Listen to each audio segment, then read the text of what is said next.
If you want it to happen, it can happen. You just got to be positive every day. Like the hardest day was yesterday and it's gone.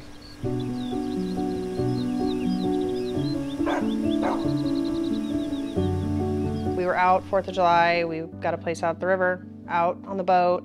We don't usually stay out that late on the boat, but it was 4th of July, so we stayed out with friends for, you know, watching the fireworks. And I was bringing the boat in at nighttime to a sandbar, and I jumped off the boat. But because it was late, they had shut the dam off. So the water level was lower than what he's used to it being. So he went in the same spot, not realizing, because it was dark, the water was low, just dove headfirst into probably about 3 feet of water. And I broke my neck at my C5 and C6. The doctor came in and talked to me, and I told him, you know, he said he's paralyzed from the chest down. They were concerned about his lungs because his breathing had shallowed, and with the C5 level, there's some impact to the lung functionality. Said he would never have any movement, you know, would never recover from basically chest down and then mid-arm down.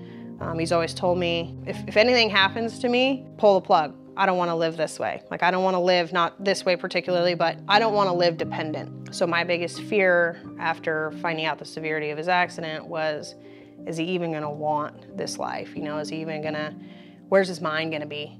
Motivated to still to fight, or is he going to say, I don't want to do this? When I first got hurt in the hospital, we started looking for Matt Hughes because we heard about Matt's story and what was going on with him when he took his spinal cord off his brain. We contacted Matt via Instagram, and he got back a hold of me within 2 days, and we started talking and seeing what he was doing. And then we got a hold of BioXcellerator like that next day, and they actually came out to the hospital and sat with us and got on the phone with Dr. Helper and started seeing what we could do.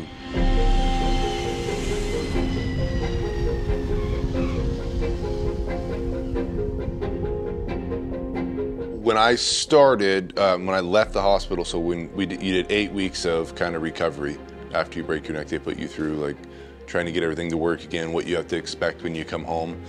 And when I left Arizona to come back here to Southern California, they had to have my legs strapped down, and I have a seat belt on and a chest strap, and then I had really no full control. Like, I couldn't use my phone, I couldn't get a drink of water, and then we're home for basically 3 days, I think, and then jumped on an airplane, headed down to Medellin, and got the first treatment at 8 weeks. And we were on all sorts of medications then, probably like 12 or 13 at that time. And the biggest thing that we did when we got down there after our first round of stem cells is we slowly got off all medications. And I haven't been on anything since, just vitamins and eating healthy. With Araya, she was only 10 months old, and we basically like taught her to climb up my legs, and then I could you know, balance her, and then she would come up every night and give me a hug and a kiss, and you know, we'd say the prayers. And but now, I mean, now here we are 3 years later, and I can pick her up, I can read books to her, you know, I'm able to sit there and turn the page, I can turn the TV on for her, we can watch cartoons, all that stuff. But in the beginning, you couldn't do any of that. Everybody that I talk to, like, they see the gym workouts and they see that lifestyle, and you know, definitely getting stronger and being more independent and being able to do things on my own. But the other side of being functional is more or less what you kind of want to go after, to be able to help the family out, be able to spend time with my daughter. I can get in this chair and I can go down all the way to the hospital and make it 9.8 miles. It takes me 2.5 hours, but I can get to therapy. You know, we can make it happen, but those aren't always successful trips.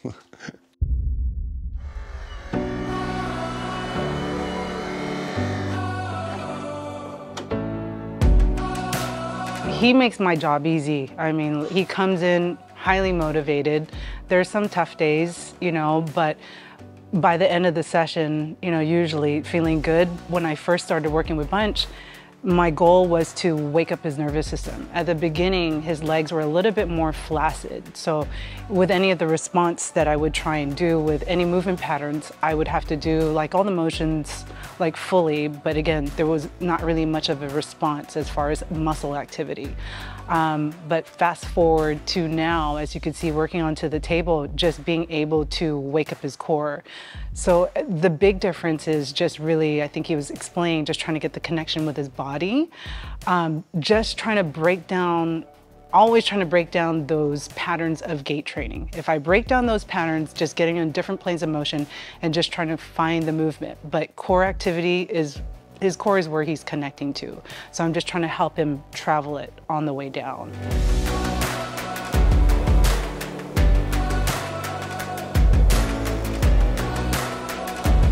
The little things are being able to, roll over and grab the TV remote, opening up a door, being able to get outside and be able to close your own door, being able to get in the van. It's a process, and those are things that each spinal cord injury that people have, they're all different. Some people get a little bit more of a squeeze, some people can lift their arm up higher. Everybody has to figure out where they're at. But today, I can put on my shirt, I can take off my shirt, I can brush my teeth, I can comb my hair, I can help wash myself. I can get in and out of my house, I can open up my own garage. I can go miles on end, with my dogs on a walk for the independent side. And that does a lot for the mental stability of people that get in these injuries. They just think they don't have a life anymore.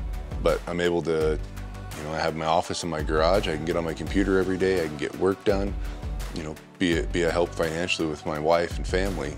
But the independent side is the functionality. If you can't feed yourself, eventually you just get tired of somebody shoving food in your mouth. You want to be able to do it yourself. So you find ways to do it, or you work at it, or you find somebody else that's injured and you ask them how they did it, and maybe it'll work for you. For me, when I got hurt, I was 6'6", 270 pounds. I was not putting on a shirt by myself. I couldn't get my hands over my head, and they said it never would happen.